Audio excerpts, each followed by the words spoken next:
Hello everyone, good morning and welcome to Learnoversity. तो start करते हैं आज का करंट अफेयर।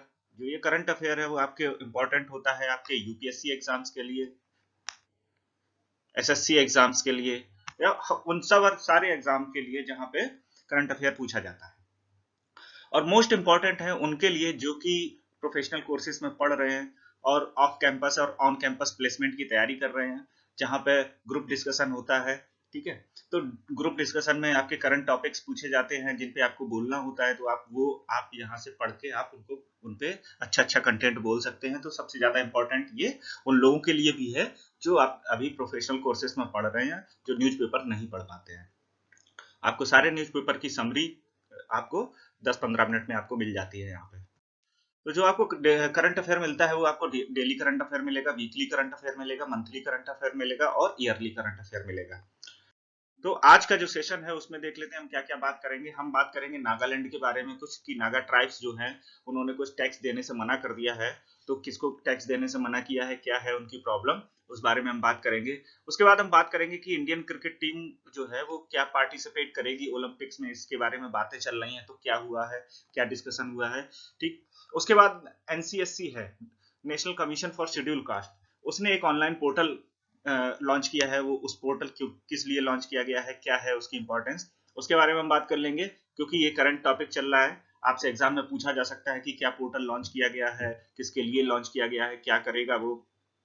उसके बाद जो वर्ल्ड में एक मोस्ट इंपॉर्टेंट न्यूज चल रही है अफगानिस्तान के बारे में, ये एग्जिट अफगानिस्तान, कि ये है क्या एग्जिट अफगानिस्तान, और इसके इम्पैक्ट जो है क्या जो दुनिया है वर्ल्ड वार 3 के लिए बढ़ रही है, या कह सकते हैं कि इस एग्जिट अफगानिस्तान पे पूरे एशिया में क्या इसके महत्व आएगा, उसके बारे में हम बात करेंगे। उसके बारे में बात करेंगे WF जेंडर गैप के इंडेक्स के बारे में।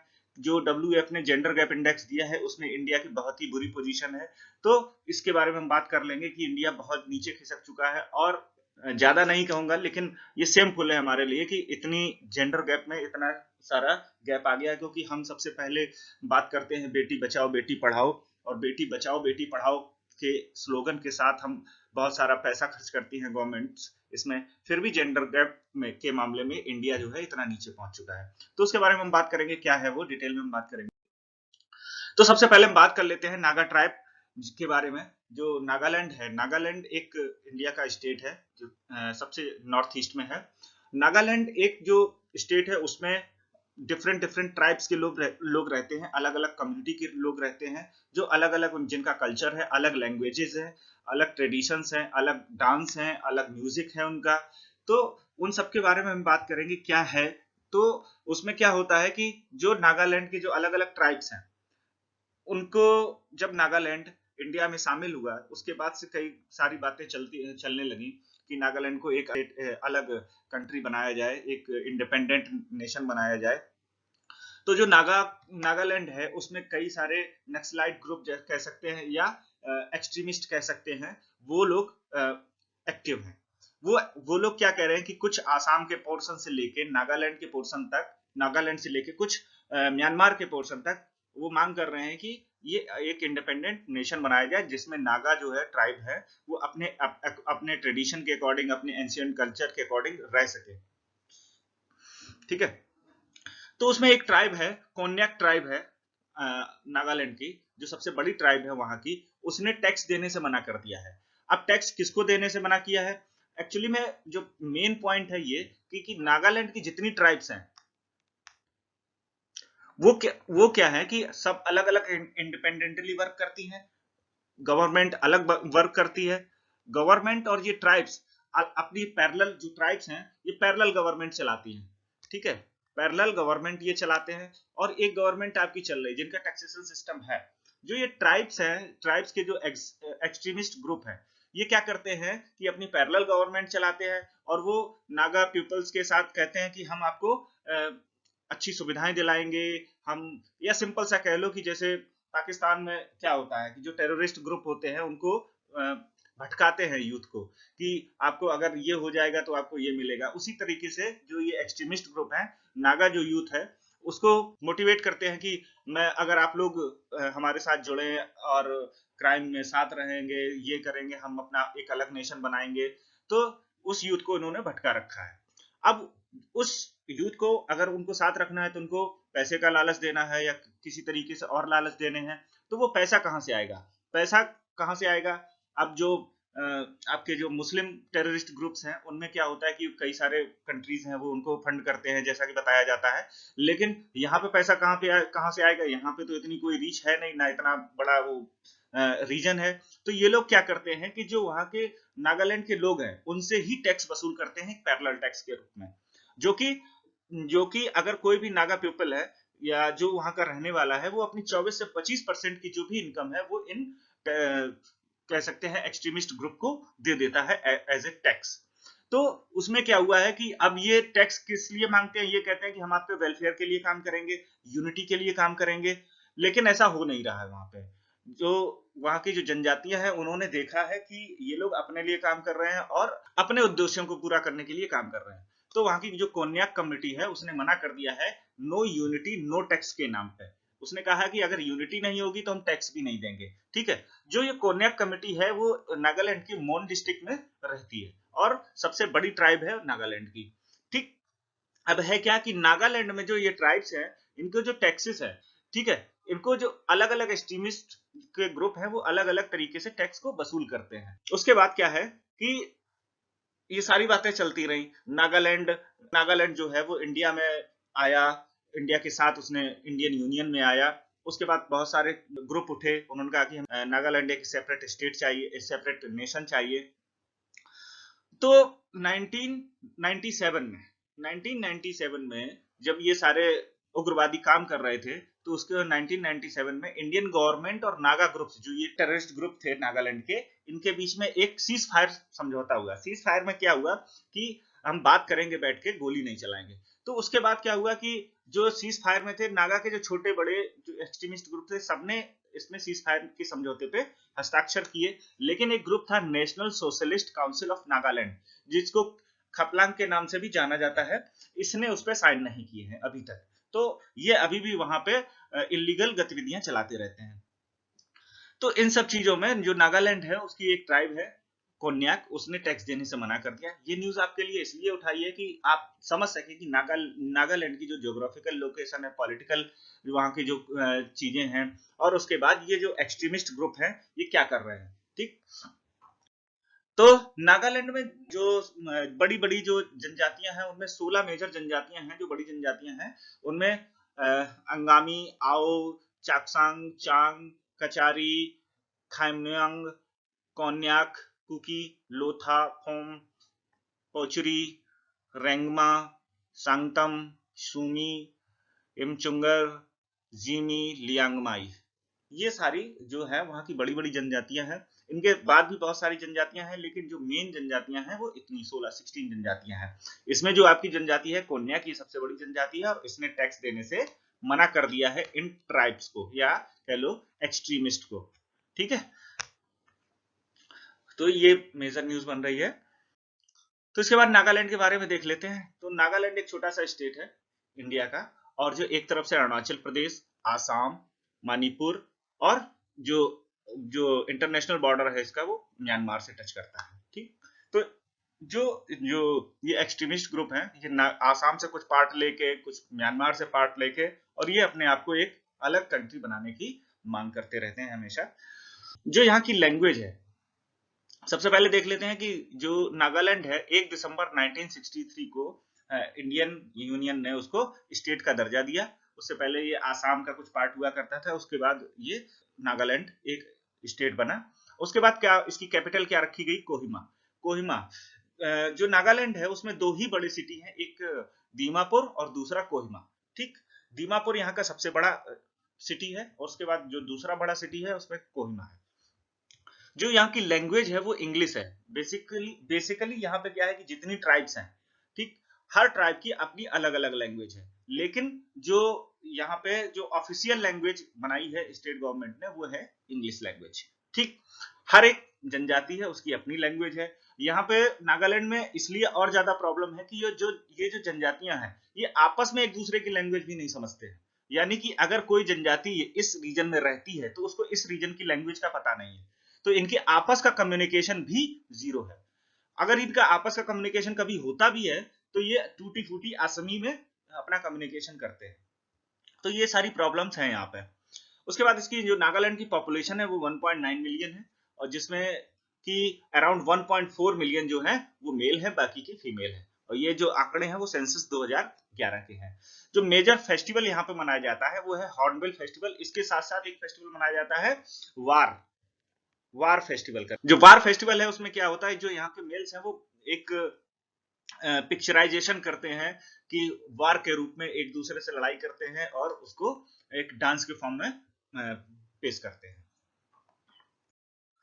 नेक्स्ट है BCCI agrees to send cricket team off for Olympics, यानी कि बीसीसीआई ने कहा है कि हम इंडिया की टीम को ओलंपिक्स में पार्टिसिपेट कराएंगे। बहुत दिनों से बातें चल रही थी कि क्रिकेट को भी ओलंपिक्स में पार्टिसिपेट करना चाहिए, तो इससे क्या होगा कि ओलंपिक्स को भी बढ़ावा मिलेगा, क्रिकेट को भी बढ़ावा मिलेगा। बहुत सारे दिनों से बातें चल रही थी। तो एक बार हम पिक्चर देख लेते हैं कि क्या जो क्रिकेट है वो कभी ओलंपिक्स का पार्ट रहा है। जी हाँ, एक बार सबसे पहले 1900 में जो क्रिकेट था वो ओलंपिक्स में खेला गया, और एक ही बार खेला गया है 1900 में, जो कि आपका पेरिस ओलंपिक्स थे उसमें खेला गया। उसमें जो टीमों ने पार्टिसिपेट किया उसमें 4 टीमों ने पार्टिसिपेट किया था, 2 ने बैकआउट कर लिया। उसके बाद 2 टीमें बची जिनके सामने सीधे फाइनल खेला गया, यानी कि एक ही मैच हुआ फाइनल दोनों टीमों के बीच में। वो दोनों टीमें कौन कौन थी? ब्रिटेन और फ्रांस। इन दोनों टीमों के बीच में फाइनल खेला गया, जिसमें कि ब्रिटेन ने गोल्ड मेडल जीता। ठीक है, ब्रिटेन ने गोल्ड मेडल जीता। उसके बाद 1904 में भी होने को था कि हाँ क्रिकेट को पार्टिसिपेट कराया जाएगा ओलंपिक्स में, लेकिन फैसिलिटीज के अभाव में क्रिकेट तब से नहीं खेला गया। अब फिर से बातें चल रही कि क्रिकेट को ओलंपिक्स में होना चाहिए, तो इन्हीं बातें के ऊपर बीसीसीआई क्या है, board of control of cricket in India, BCCI ने अपना जो एग्रीमेंट है वो कह दिया है कि हाँ, कि बीसीसीआई ने इंडियन टीम को अलाउ कर दिया है कि वो ओलंपिक्स में पार्टिसिपेट कर सकती है। ठीक, तो बीसीसीआई ने कहा क्या है कि इंडिया जो है 2028 के लॉस एंजलिस के जो ओलंपिक्स होंगे उसमें पार्टिसिपेट कर सकती है, और उसने आईसीआईसीआई को भी ये सारी न्यूज बता दी है। उसके बाद अब देख लेते हैं एक बार कि जो ओलंपिक गेम है, जो अपकमिंग ओलंपिक हैं, वो कौन कौन से होने वाले हैं। कि इंडिया ने कहा है कि 2028 लॉस एंजलिस में हम करेंगे, तो 2028 तक का हम डेटा चेक कर लेते हैं। तो जो नेक्स्ट ओलंपिक होने वाले हैं, या कह लो कि 2020 में होने थे, ठीक, जो 2020 में ओलंपिक्स होने थे वो ड्यू टू कोविड पैंडेमिक वो नहीं हो पाए। तो वो अब कब से स्टार्ट हो रहे हैं? 23 जुलाई से 8 अगस्त से तक ये ओलंपिक होंगे। कहाँ पे होंगे? टोक्यो में होंगे। और इनको नाम दिया गया है, हो भले ये 2021 में रहे हैं, लेकिन इनका नाम है टोक्यो 2020। ठीक है, क्योंकि ये 2020 में शेड्यूल थे, बट ड्यू टू पेंडेमिक ये 2021 में ऑर्गेनाइज हो रहे हैं। तो ये जो क्वेश्चन है ये आपका अच्छा क्वेश्चन बन सकता है कि जो 2020 जो ओलंपिक है वो कहाँ खेला गया, कब खेला गया। ठीक, तो ये अच्छा क्वेश्चन बन सकता है एग्जाम का। उसके बाद जो नेक्स्ट ओलंपिक होगा वो 4 से 20 फरवरी के बीच में बीजिंग में खेला जाएगा, और ये 2022 में होगा। ठीक, उसके बाद 26 जुलाई से 11 अगस्त के बीच में खेला जाएगा, ये पेरिस में खेला जाएगा, और 2024 में खेला जाएगा। 6 से 22 फरवरी के बीच में खेला जाएगा, मिलानो कॉर्टिना में खेला जाएगा, यानी कि मिलान में खेला जाएगा इटली में। 2026 में ये ओलंपिक गेम्स होंगे। और जो इंडिया जिसमें पार्टिसिपेट करने को कह रहा है वो होगा 21 जुलाई से 7 अगस्त के बीच में लॉस एंजलिस में होगा, जो 2028 में खेला जाएगा। इसमें जो है इंडिया कैन पार्टिसिपेट। ठीक है, इंडियन क्रिकेट टीम। नेक्स्ट है national commission for schedule caste, जो है एनसीएससी, उसने एक ऑनलाइन पोर्टल लॉन्च किया है। किस लिए लॉन्च किया है? कि जो शेड्यूल कास्ट के ऊपर जो अत्याचार होते रहते हैं उनके वो क्या करते हैं कि जहाँ शेड्यूल कास्ट में बहुत से लोग ऐसे होते हैं कि जो पढ़े लिखे नहीं होते हैं या इतना उनको अवेयरनेस नहीं होती है, तो उसके लिए क्या किया गया है कि अगर वो पुलिस थाने जाते हैं तो पुलिस का भी डर होता है, उन्हें पुलिस का सामना भी नहीं कर पाते हैं।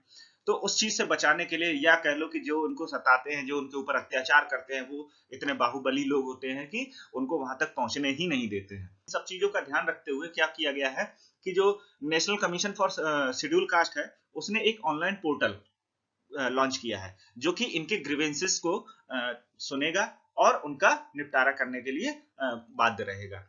तो जो आपका जो कंप्लेन है वो क्या होंगी कि आप ऑनलाइन पोर्टल पे आप कंप्लेन कर सकते हैं, और उन कंप्लेन के साथ आप उसकी प्रोग्रेस भी चेक कर सकते हैं कि जो कंप्लेन आपने करी थी उस पर अब क्या प्रोग्रेस चल रही है। ठीक है, तो जो शेड्यूल कास्ट या शेड्यूल ट्राइब के ऊपर जो अत्याचारों की जो ग्रीवेंसेस थी वो आप डायरेक्ट थाने जाके आप नहीं लिखवा सकते थे।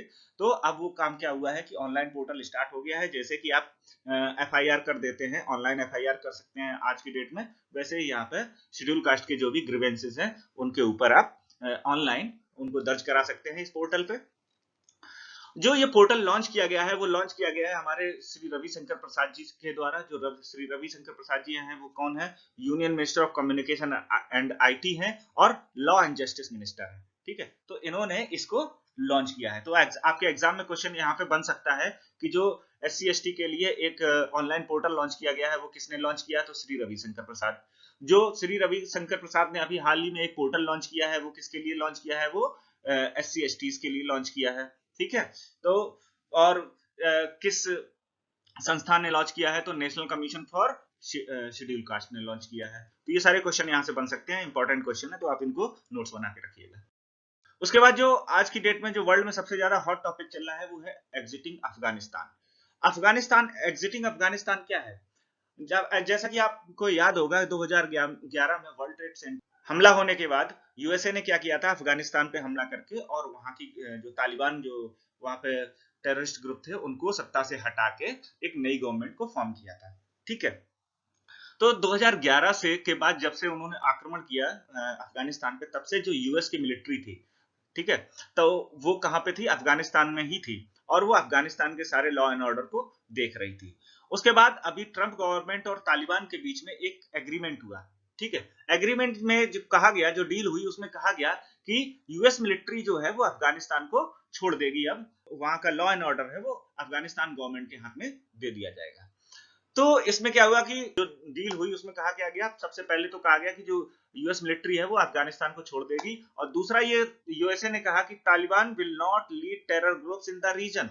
इसका मतलब क्या हुआ कि जो तालिबान है पहले की तरह दोबारा से टेरर ग्रुप को लीड नहीं करेगा या दोबारा से टेररिज्म फैलाना शुरू नहीं कर देगा। तो जो ट्रंप और तालिबान के बीच में जो समझौता हुआ था उसी समझौते को जो बिडेन साहब ने आगे बढ़ाया। ठीक, अब जो अगर ऐसा हो गया है, यूएसए की सेना अफगानिस्तान से, यूएसए अभी क्या है? यूएसए और नाटो की सेना है वहां पे जो सारा का सारा काम देख रही है। अगर ये सेनाएं चली गई वापस तो उसके कॉन्सिक्वेंसेस क्या हो सकते हैं? जो तालिबान है दोबारा पावर में आ सकती है। ठीक है, उसके बाद क्या होगी? अफगानिस्तान जो गवर्नमेंट है वो अकेले पड़ जाएगी इन तालिबान को, जो टेररिस्ट ग्रुप्स जिनको तालिबान साथ देता है, उनसे लड़ने के लिए।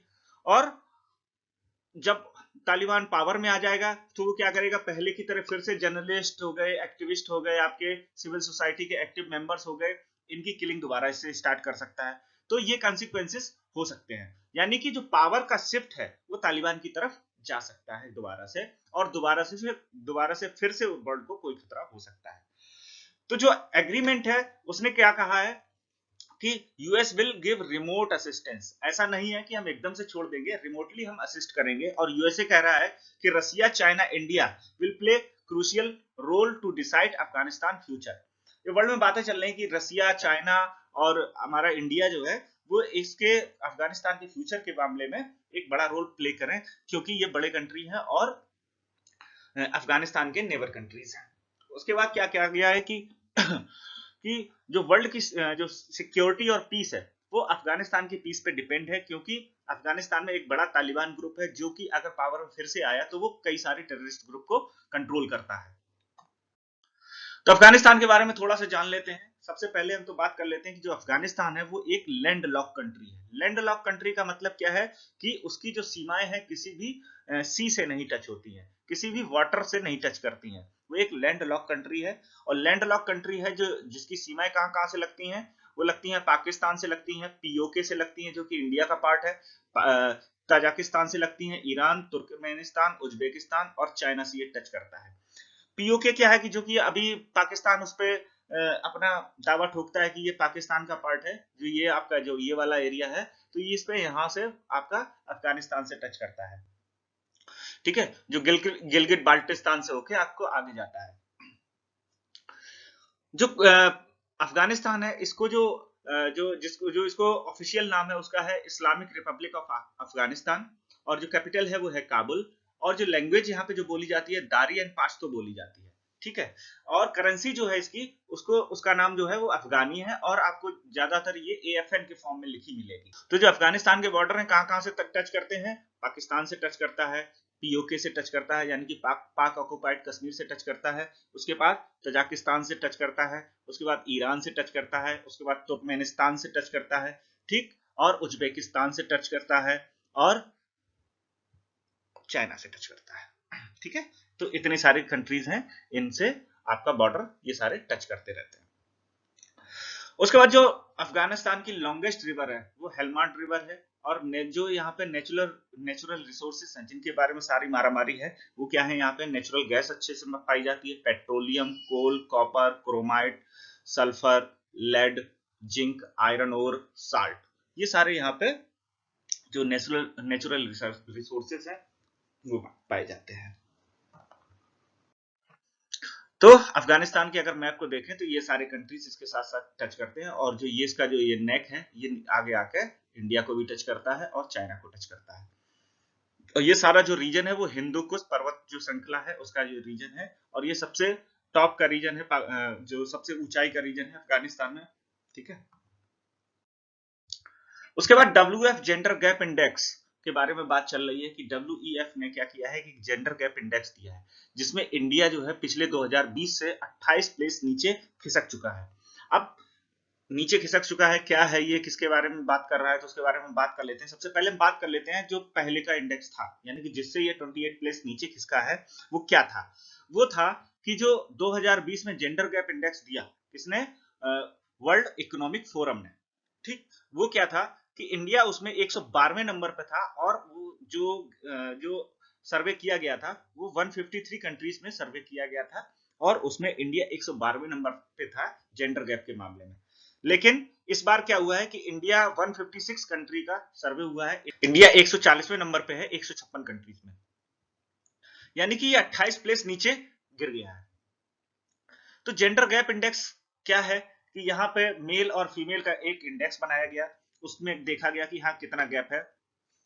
तो उसमें क्या कहा गया है कि according to the report India has closed 62.5% of its gender gap till date, यानी कि 62% के अराउंड जेंडर गैप है यहाँ पे। तो ये एक बड़ी कंसर्न की बात है। हमारे देश में बहुत सारे चर्चाएं चलती रहती हैं कि लड़कियां देवी हैं और बहुत बेटी बचाओ बेटी पढ़ाओ, लेकिन हम लोग उस पर सिर्फ और सिर्फ कहने में और पेपर पे ध्यान देते हैं। बाकी हमें लगता है ऐसा कुछ हो नहीं रहा है, क्योंकि अगर ऐसा होता, यानी कि बेटियां देवी हैं या बेटी बचाओ बेटी पढ़ाओ ये सब होता, तो ये नंबर नहीं सामने आता, ठीक।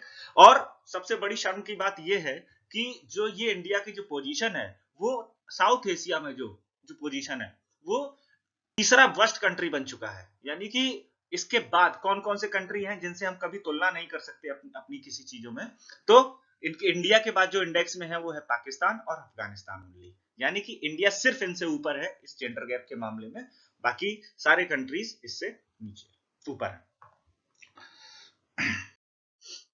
Thank you very much. आज के करंट अफेयर में इतना ही, मिलते हैं कल। वीडियो अगर अच्छा लगा हो तो लाइक करिएगा, चैनल को सब्सक्राइब करिएगा। Thank you very much.